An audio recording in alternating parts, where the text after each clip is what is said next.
Welcome to Soundtrack Your Life, a podcast about soundtracks, music, and movies. Each episode features a guest and focuses on a specific soundtrack and the personal stories connected to it. Now here's your host, Ryan Pack. Welcome to Soundtrack Your Life, the podcast where we talk about soundtracks and personal connections to them. Today, our guest is Amber Aviles. You may recognize her voice. It may sound very familiar to you since she does the intro and the outro for this podcast. She is a stand-up comedian and a voice actor. Welcome to the show, Amber. Hi, Ryan. Thanks so much for having me today. This is awesome. Thank you for doing this again, and let me explain. So we tried to cut this episode a week or two ago, and it went off the tracks very quickly. So I know Amber through my wife. The two of you worked together when I first started dating my wife, and shortly after we started dating is when you got married, correct? Correct. So I would assume that at work, you know, my wife would probably ask you, how's the wedding planning going? Have you guys picked a cake yet? Have you guys, figured out where you're going to have the ceremony? I'm sure like that was probably just a normal part of, the chit chat at work.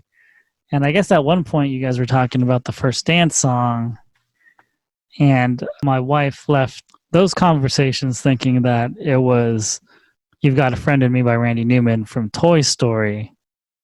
And I thought, oh, that'd be great. We can talk about how this song from a movie soundtrack to this important part of your life. It's perfect for a podcast called Soundtrack Your Life. But then you revealed that was not the case. It should have been my wedding song now that I think about it. And what was the song that you danced to instead?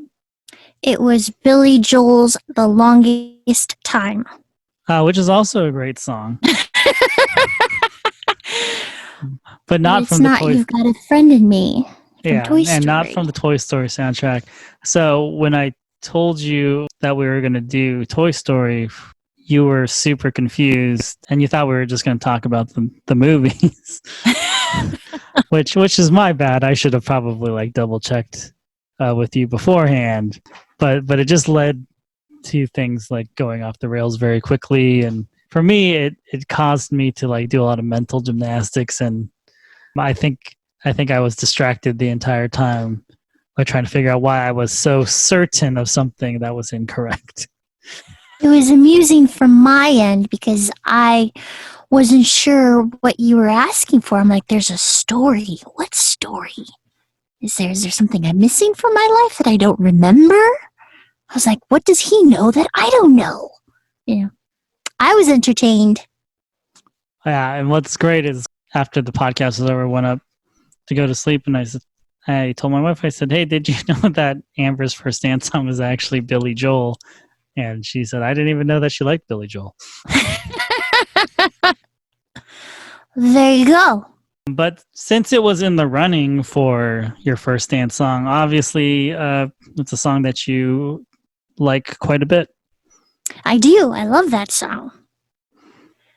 I feel like it applies to all aspects of one's life, different relationships, whether it's a friendship with your parents, or your spouse or your children. I think there's a lot of commonality across all of us, Yeah, and it's, an iconic song. I feel like everybody who's seen a Pixar film knows that song. It's transcended pop culture. Interestingly enough, it is a song that was nominated for an Oscar, but it didn't win. His song from Toy Story 3 actually won an Oscar, and also his song from Monsters, Inc. also won. Mm-hmm. But it's kind of interesting. This is probably his most famous song, and it didn't win the award. Yeah, that's mind-blowing to me. I feel like it's very iconic. Yeah, I think it's interesting that there's probably a good number of people who only know Randy Newman as the Pixar music guy, and they don't realize he had this huge career before he, did Toy Story 1. And another one of his songs is very important to you, and that would be I Love LA. Absolutely. After every Dodgers win, they play that song, and it's the greatest feeling on earth. I won't leave the stadium until that song is done playing. Yeah, and I did a little bit of research this week on other iconic songs about LA, and this is probably surprisingly the one that is like the easiest to like. It's the most anthemic song of all the songs about LA. Yeah, for sure. You have Tupac's "To Live and Die in LA," and that's not really what you play after a Dodger win. No, that wouldn't be appropriate, I think.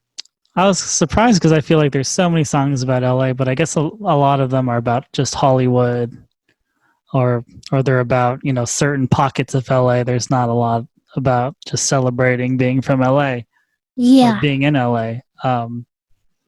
Is there a song for you that helps you identify with what home is or where home is? No, I don't think there is. I know that in Minnesota there's not a ton of bands that write songs about Minnesota.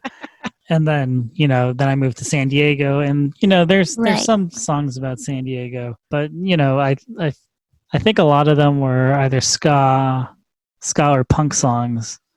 Okay. And since that didn't really resonate with me, didn't really make me feel like those were songs about home. That makes sense. But what I do think is interesting is when you go to an Angels game, before the game starts, they'll show this video montage of Angel greats. And they set that video to Train's "Calling All Angels," which I really don't like Train. That's hilarious. So I feel like it's a tale of two cities, Yeah. Oh, definitely. That's really funny. See, Dodger Stadium has a better song. Yeah, Train versus Randy Newman. I'll take Randy Newman 100 out of 100 times. Oh, of course. Me too. But what I like about baseball in general is I feel like a lot of the stadiums try to have that home sort of feeling. Like they have songs that are catered to their stadium. I feel like there's a unique experience at each park. Oh, for sure. Like when you go back to Minnesota and attend a Twins game, is there a song that you identify with that stadium? Is it Train too? No, I'm not Train. Well, the last time I went to a Twins game, it was the weekend that I proposed to my wife. Right. Yeah. And that was also the weekend where the Replacements were reuniting for the first time in Minneapolis, where they're from, in like 20 years. St. Paul, to be more accurate. But so they played a lot of Replacements that night at the stadium, so I was very excited about that. Yeah. Kind of tied the whole weekend together, the proposal, the reunion concert. It's perfect. So what was unique about going to Twins games prior to this experience at Target Field was they used to play in a dome. Really? Yeah, they used to play in the Metrodome. Oh, I didn't know that. And so after I moved to California, I didn't end up going to any Padres games until like after college. But my first Angels game was in college. And I remember walking around the stadium, and at one point, I just stared straight up in the sky. And my friends were like, "What's going on?" And I was very confused because I could actually see the sky. Because when you grow up watching baseball in a dome, it's just like white. Doesn't matter if it's daytime or nighttime, it's just the white dome above you. Yeah. And so I was confused that I could actually see the sky. Wow. Like I was a grown adult and being like confused, like I can see the sky in a baseball game. And that's all we know out here in California. Right. Like and now playing in a dome just sounds so absurd to us, And now Minnesota has an outdoor stadium, so it's less confusing for me. But you've adjusted well. Congratulations. Thank you. It was really mind-blowing the first time. Like I think my friends probably thought like my brain had just broken for some reason. That's And this was awesome. even before the train. This is even before train was used before the Angels games, because that song didn't come out till 2009. But Wow. yeah, it was, and I played Little League as a kid, so we played Yeah. outside then. But for some reason, like being at a professional stadium and being able to see the night sky was confusing. Oh my gosh, that's hilarious. And then I saw the rally monkey and got really confused. Yeah, I never liked that monkey or the rally thunder sticks. I don't know if they do that at Angels Stadium anymore. I don't know if they do, but when they did, I did not appreciate them. I just was not a fan. My friend brought his son to his first Angels game last year. I went with them. And so they usually go to Dodger games. Mm-hmm. But my friend wants to kind of introduce his son to all the stadiums if possible, which is, I feel like, a common thing that dads want to do. Yeah. So I told his son, I was like, "You're gonna see a monkey today," and he did not believe me. Like, he just thought I was a liar. Oh my gosh! And when he saw the monkey, was he just blown away? I think he was more confused, but then I think he realized I wasn't a liar, which was nice. Oh my gosh, I remember taking my younger brother. We're 17 years apart, so when I took him to his first Dodgers game, I think he may have been 3 or 4. And my aunt had really good seats from a vendor, like right behind home plate, just outside the blue section, the dugout club, just behind that. So we were in the field level, and there were awesome seats right against the wall.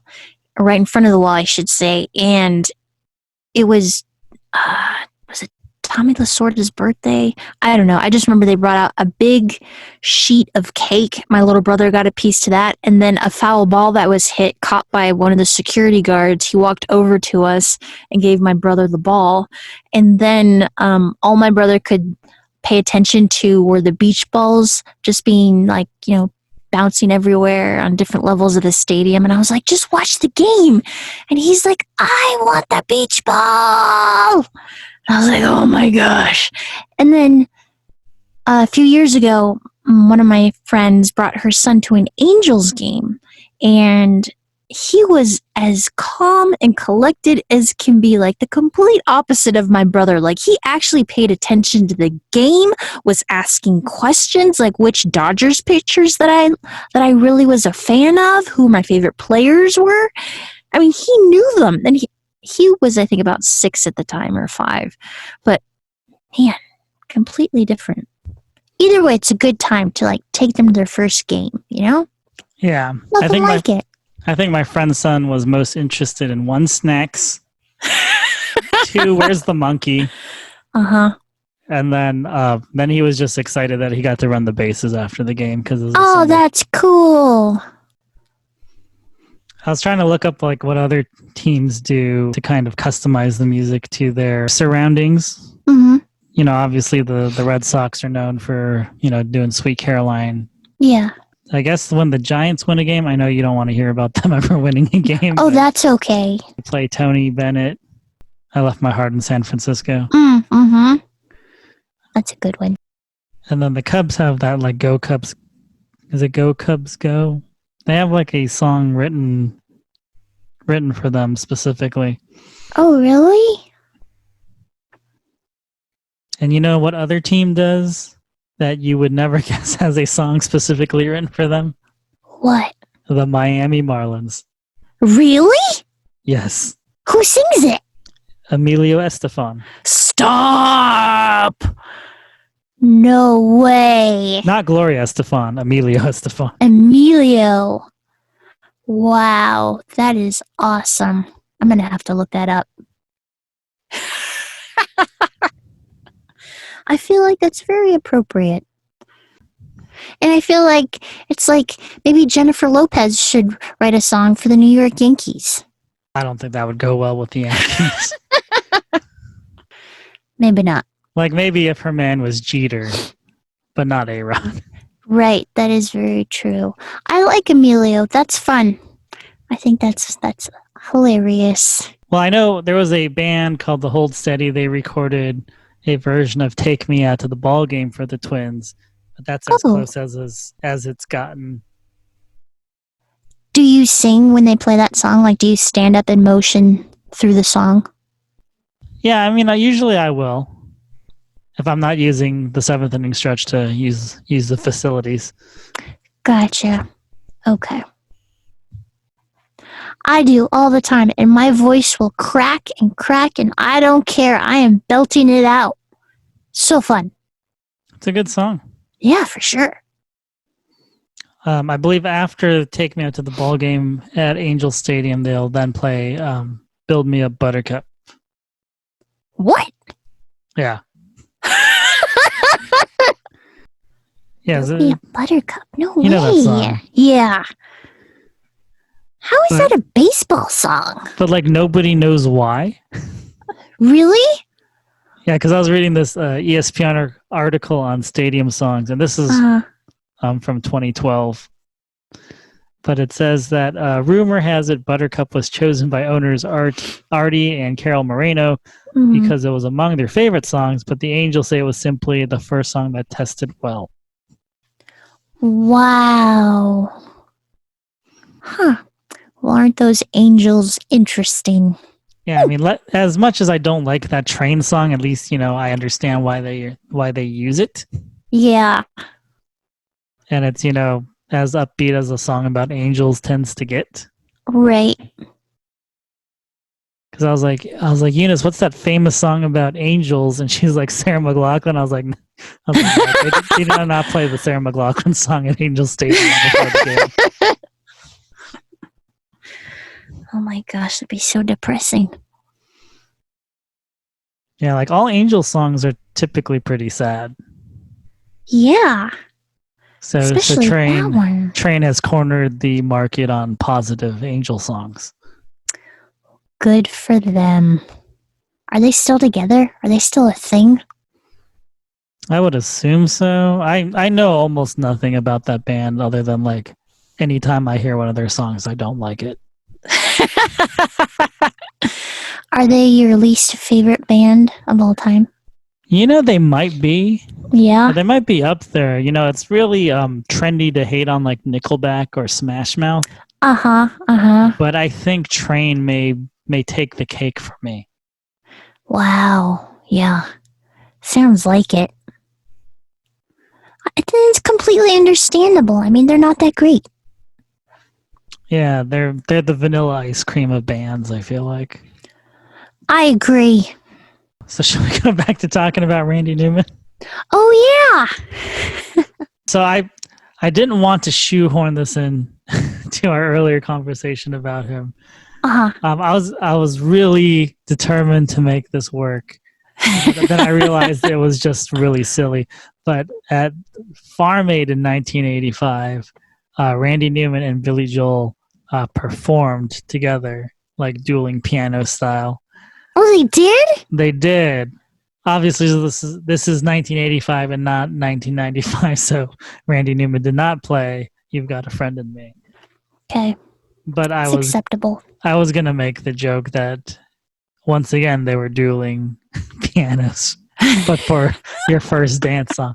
But I realized that was a very big reach on my part. I think that's a good punchline, though. It's a good setup and punchline. But back in 1985, Randy Newman was playing Farm Aid. He had he's had a great career outside of the film and TV work that he's done. He is, I think, just a Tony away from having an EGOT. Yeah. Because he's got an Emmy for the theme from Monk. Good show. Obviously, he has Grammys and Oscars from his work, his Pixar songs. All he needs is a Tony. I think he can do it. Yeah. If anyone can do it, Randy Newman can. Most definitely. And maybe he's working on it now. It's possible. He does have a writing credit in The Three Amigos, so he could write his own musical, I'm sure. I love that. I think that's like the greatest fun fact ever.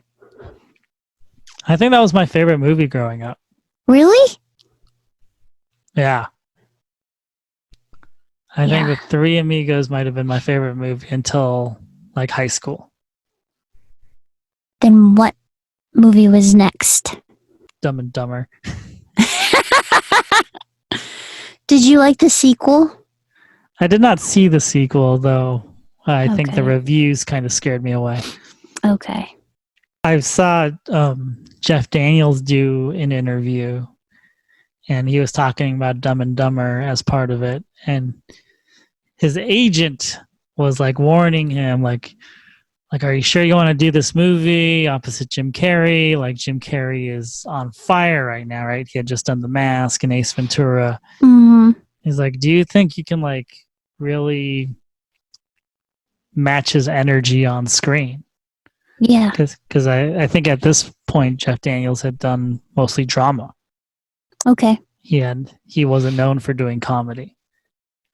And he said that he was like flipping through the script and being like, oh yeah, like I've got this scene is hilarious.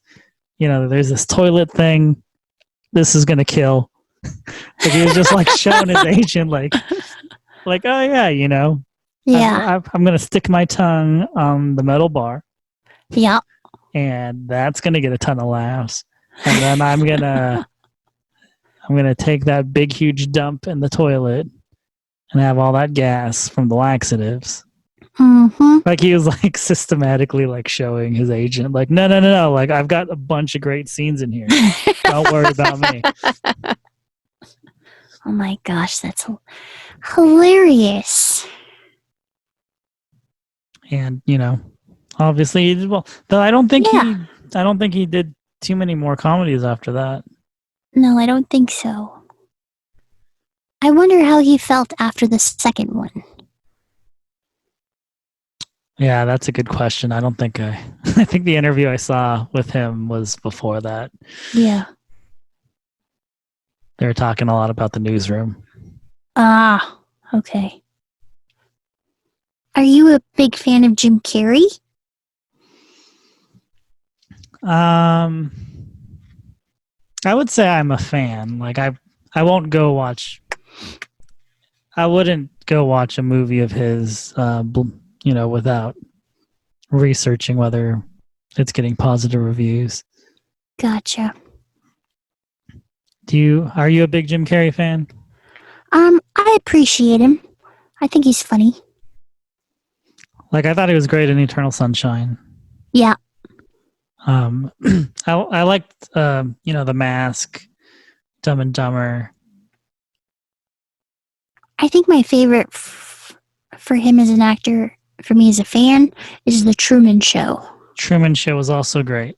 Yeah. I loved that movie. Yeah, I think that movie did a really good job of utilizing his strengths while, you know, giving him something a little bit different to do. Mm-hmm. Did you know that he was a painter too?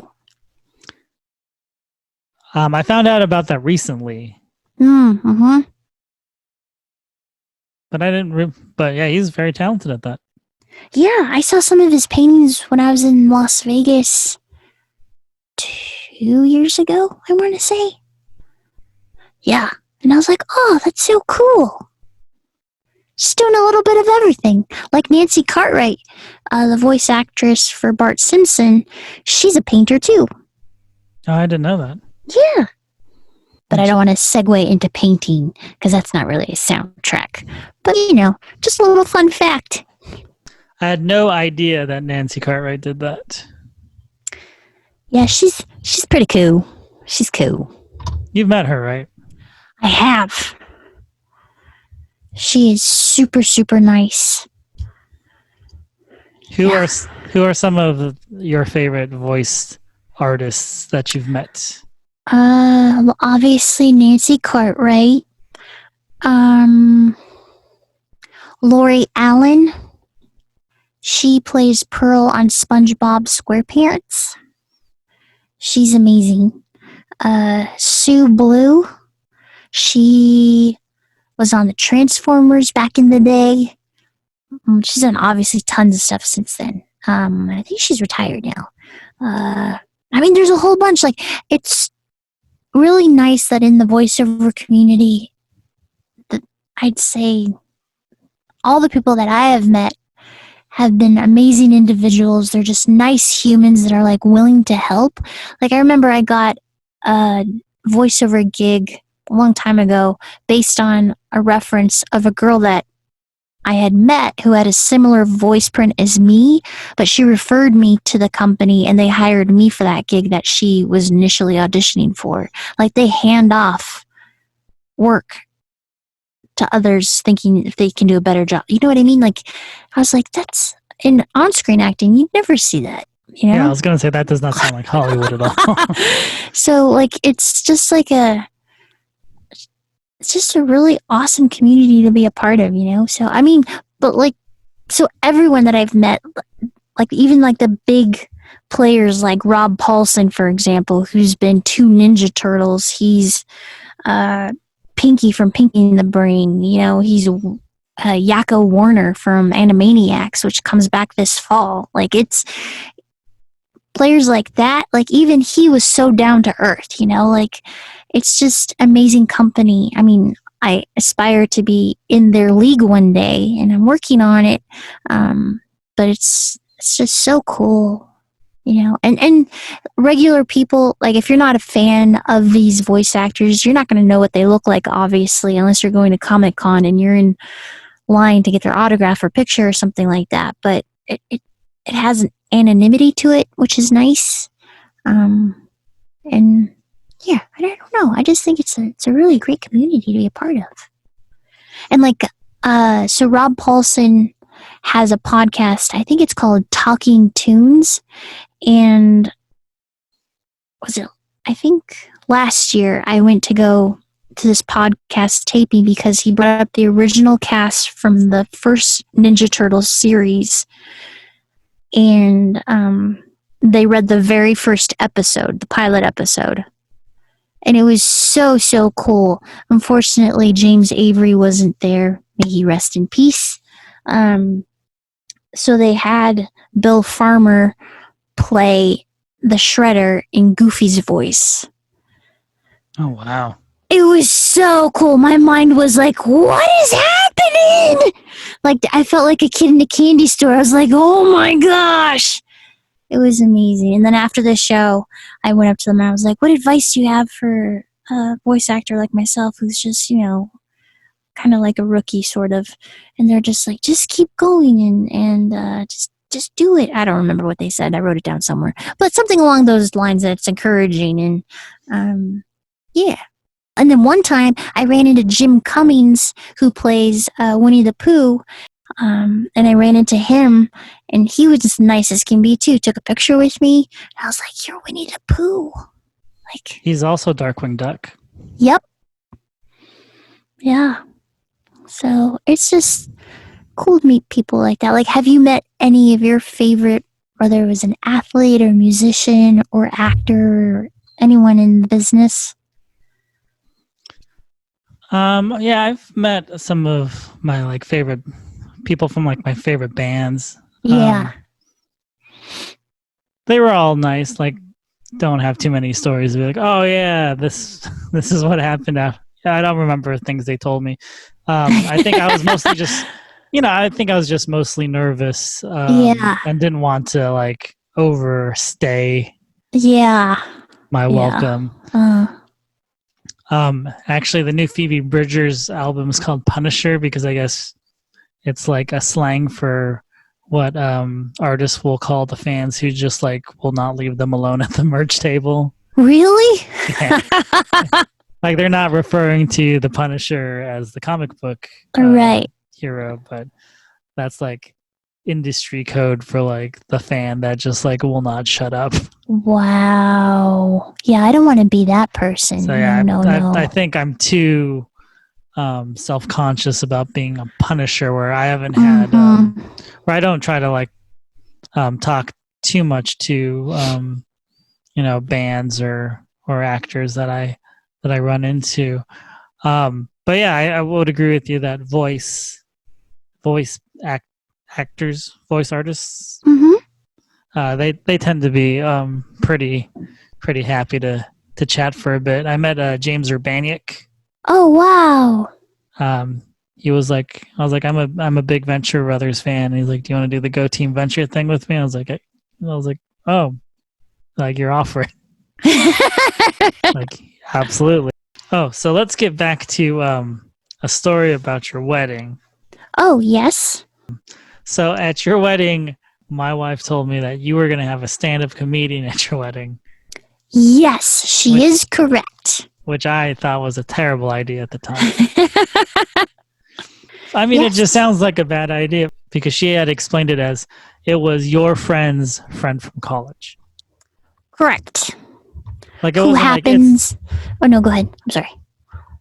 like it wasn't like, oh, this person is. Well, I don't know if Mary had been on Conan by that time, I don't know. but clearly more than just like some person I know from college that tried Yeah, that is trying to be a stand-up comic. right. So it ended up being Mary Mack. Mary Mack is awesome.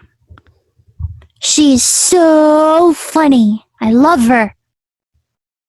Yeah, she's great. We saw her, I think, a few months before your wedding.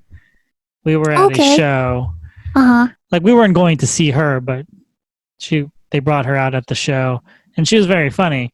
Like her humor is great, but we were watching the New Standards, which is a cover band from Minnesota, like the bassist from Semisonics in that band.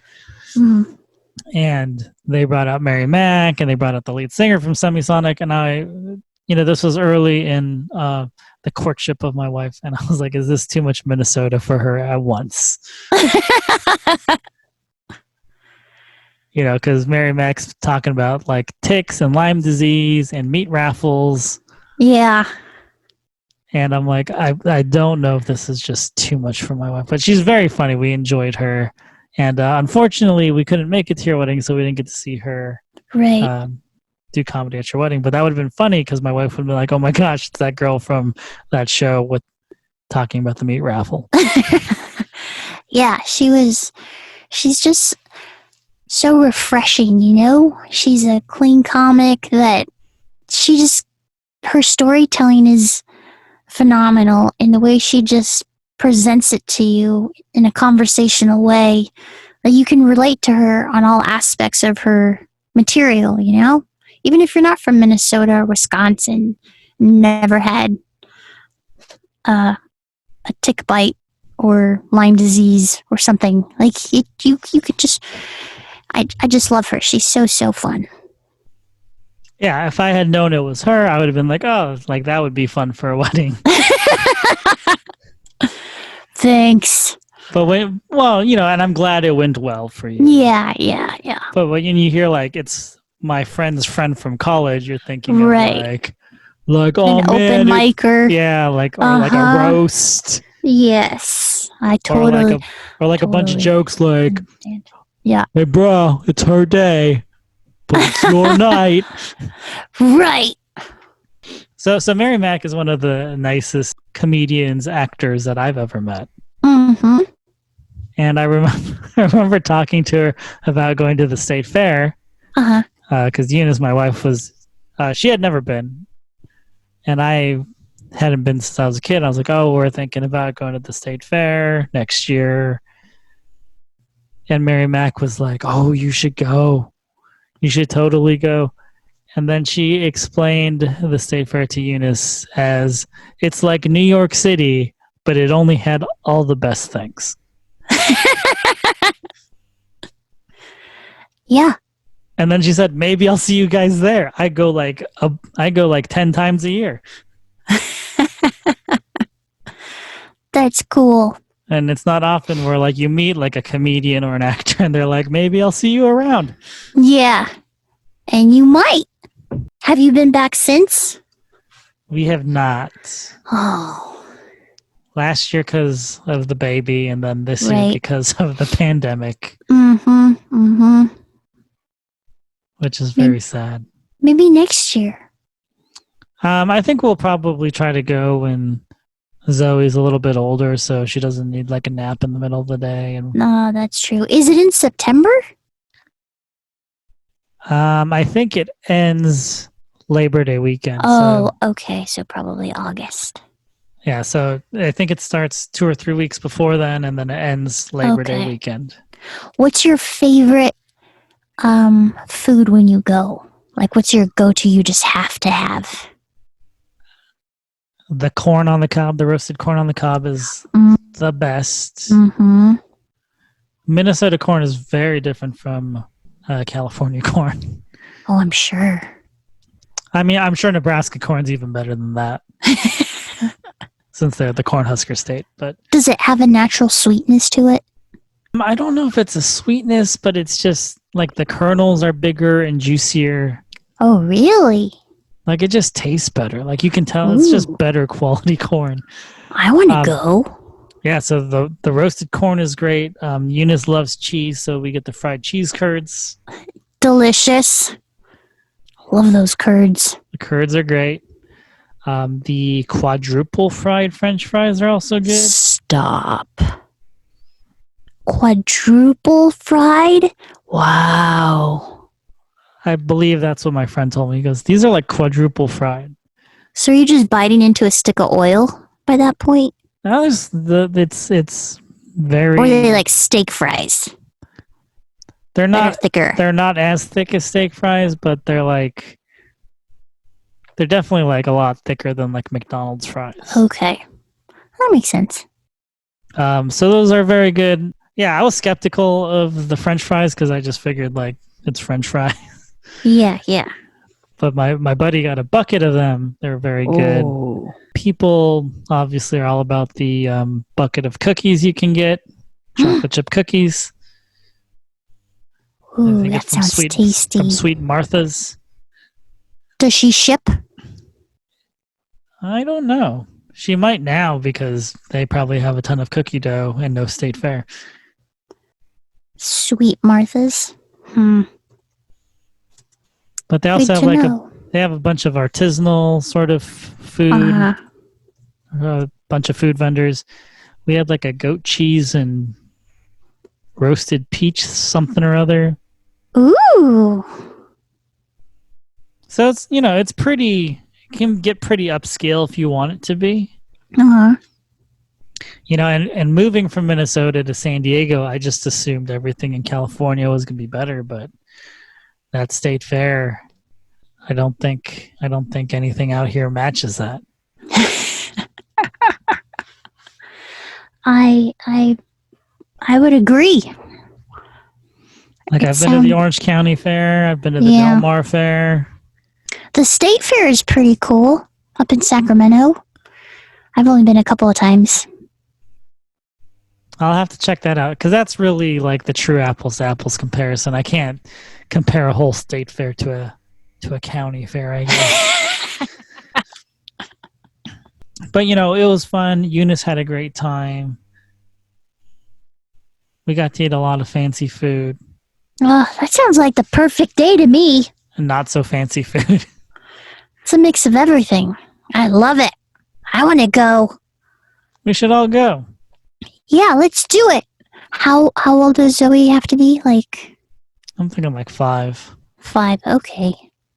There should be a vaccine by then. Yeah, I think so. I think we'll be good. Okay, we'll go when Zoe's 5. Yeah, we'll make sure we'll have Mary Mack show us around. We'll send her a text message saying, "Hey, are you coming to the state fair today? Because we are, and that's where the fun is happening." So I emailed the intro outro track that I made to you and to my friend Phil who made the music. Just thought you guys would want to hear what the end product is. Oh, I thought it was great. Thank you for asking me to be a part of it. Oh, you're welcome. So I sent it to Phil. He goes, "Oh, it sounds really good." He goes, "Who's the kid that's doing the voice?" Tell him thank you. And I said, "That's my friend Amber, and that's her real voice." Which That's is great. sometimes how you open your comedy shows. Yes. Yes, it is. You gotta acknowledge what is obvious and that people notice first about you and just get it out of the way. It's a good icebreaker, I think. Yeah, definitely. I feel like it is. So every time I've seen you do comedy, I think you've done. You usually have a pretty polished set, in my opinion. Like I think you're pretty good at commanding the crowd. I haven't seen you bomb, which is great. Thank you. I don't think I told you about this, but I had a acquaintance who wanted to be a stand-up comedian years ago. Uh-huh. And I didn't want to tell you this story like while you were starting out because I didn't want it to get in your head. Thank you. So it was similar to what you were doing, where he took a class, and then as part of the class they do a little show, and that's I guess it's pretty standard for the course, right? Yeah.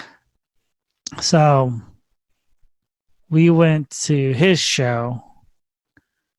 It was like at a hotel in like a conference room, like they rented out a conference room. Oh wow. Or something like that. Uh-huh. So we go to the show. So we meet up with him beforehand, and one of the people in our group is just buying him drinks. Oh. Just like, oh, like you'll be great. Here, have another drink. Have another drink. And so we go in for the show, and he has to go after a guy who's paralyzed on or one side of his body is completely paralyzed. Oh, jeez. So this guy goes up on stage, and it's just a bunch of jokes about his condition, similar to what you said. What's the first thing that people are going to notice about you? Let's get it out of the way. So this guy made a bunch of jokes about half his body not working. Uh-huh. Very funny, very dark. Yes. But I can only imagine how awful it was for this guy to have to follow him. Oh, boy. So he gets up on stage, and I'm not even like sitting near the front, but he gets up on stage, tells his first joke, and it doesn't really land. Oh. And I can just see like the terror. Like I'm in the back of the room, and I see like his body language, like the terror of like, like, oh, that was probably my best joke.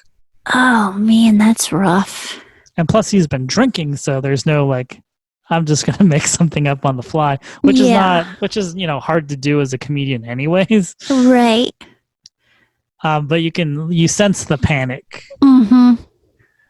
And a couple of comics earlier, like some comics were polished enough to do a little bit of crowd work.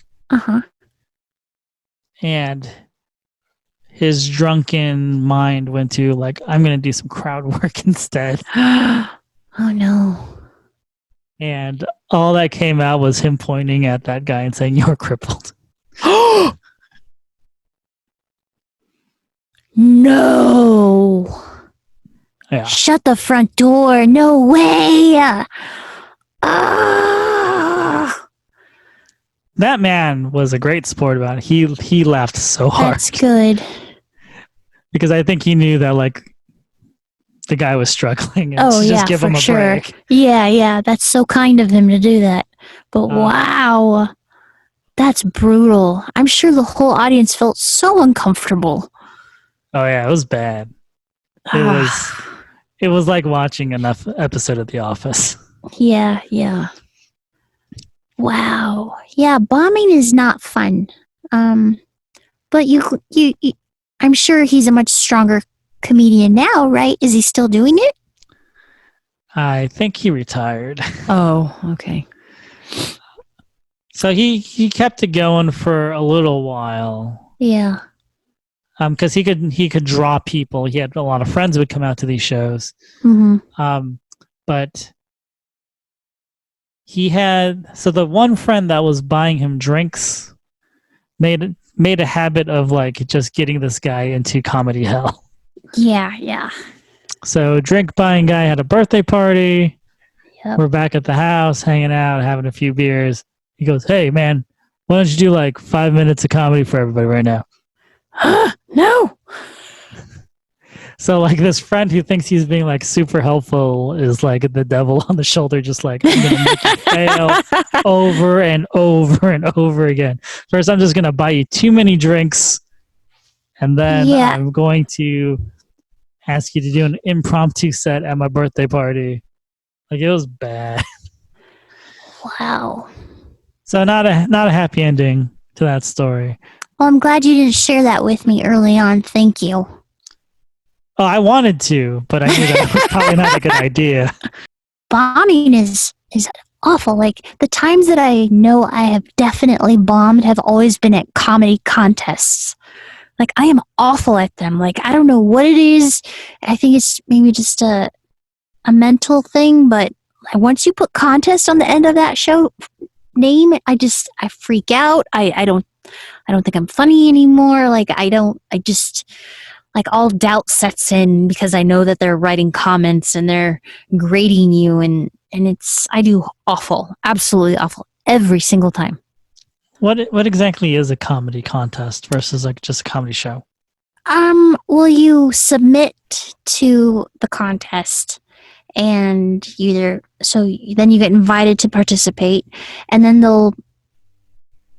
depending on how many people are in it, for example, they'll have a competition at a local comedy club, say in LA somewhere, and out of that pool that made it, that are invited, say like there's 20 comics, and they'll have 2 shows on back-to-back nights of 10 comics each, and there'll be a panel of judges judging you on your material, your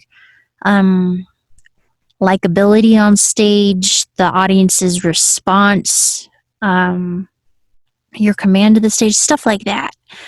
So once you pass that round and you go into the next and the next, and then there's like a final, there might be like a cash prize or like a cool thing to like open for a headliner, maybe like at an LA show somewhere or wherever it is. Usually that's how they work. I like going to festivals. Those are awesome because you get to be in these different shows throughout the week into the weekend, and they have different panels from the industry, like whether they're agents, managers, or other bookers from different clubs that can give you advice, or you can ask, or network opportunities. So those are more fun, I think, for me than the competitions. Have you met any comedians that you have, particularly positive stories about? Oh, yes. The first, first comedian that I met when I started pursuing comedy was Ken Jeong.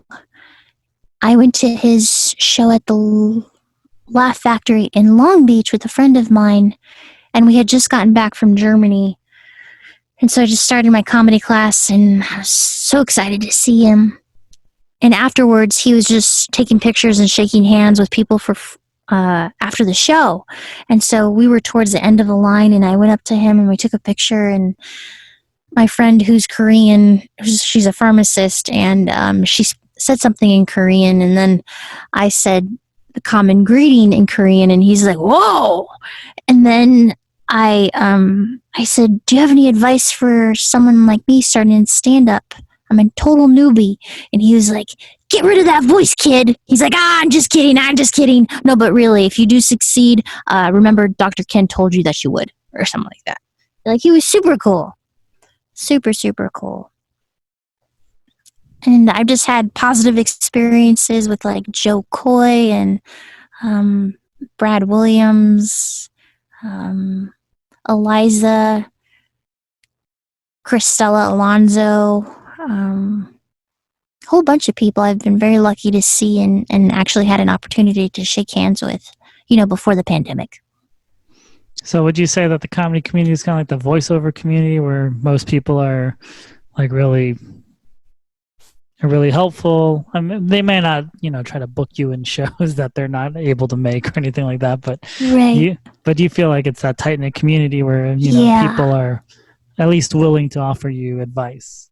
Yes. Very supportive. at least from my experience. Definitely. Mm-hmm. Very cool, because obviously Joe Coy and Iliza Shlesinger, they all have a billion Netflix specials, and They do. Cristela Alonso had her own sitcom, right? Yeah, on ABC, and she came out with a book last year, which is really, really good. It's really cool that they're willing to, lend an ear for a few minutes. Oh yeah, and I'd have to say, Iliza has definitely been the nicest person you could ever imagine, and so supportive. I don't know if I told you this story, maybe not, but last year in August, I think, I saw her at the Irvine Improv.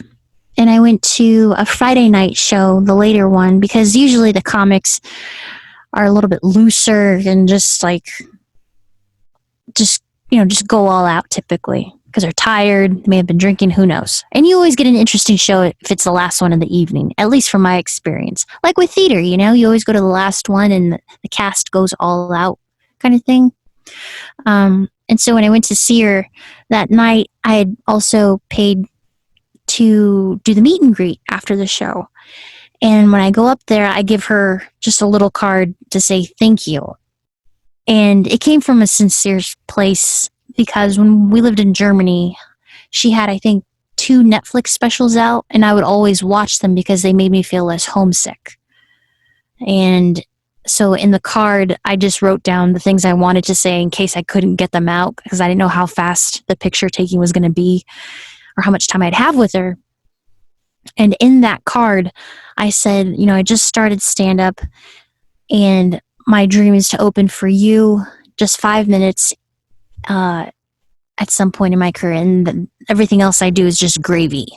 And then I kid you not, I get back home probably 12:30 at night, and I park my car, and I see that I got an email on my phone, and I open it up, and it's from Iliza. And because I provided my contact information in the card, excuse me. And so then, sorry. And she said, how would you like to open for me 5 minutes at my matinee show on Saturday at 3 p.m.? My opener will give you all the details. And I replied back, yes, absolutely. That'd be amazing. And I started crying because I was just so shocked and just dumbfounded by the generosity of this person who doesn't have to be this nice. She doesn't have to. And so then I showed up the next day and I did my 5 minutes. I made sure to stay under 5 minutes because if you go over, that's considered rude, And the Irvine Improv was sold out all weekend. There was over 400 people there, and I was so nervous. And then I remember coming off stage and I was literally shaking. When you have not a traumatic experience, but an excited moment, and you're just your body is just shaking out all the energy kind of thing. You just can't control it. And I was shaking so badly afterwards. And she's like, you did great. And I was like, oh, thanks. And then I just got to hang out with her in the green room. And then afterwards I took a picture with her and her family. And it was awesome. I doubt she remembers me now. I mean, it's been almost a year, but I just appreciated that generosity, and I'll never forget it. She's amazing. Yeah, that's great. Yeah. Very cool. Thank you for sharing that story. Yeah. Thanks for letting me share about comedy and voice acting. Oh, you're welcome. So if people are interested in your comedy or your voice acting, Amber, how can they find you? You can find me on Instagram. My account name is Amber Rose Aviles. And my website is ambertheactor.com. Very cool. And we'll have that information on the Soundtrack Your Life website as well. And thank you, Amber, for being our guest tonight. Thank you, Ryan, so much. You've got an awesome podcast. Rock on! Thanks for joining us this week on Soundtrack Your Life. Make sure to visit our website, soundtrackyourlife.net, where you can subscribe to the show on Apple Podcasts or Spotify.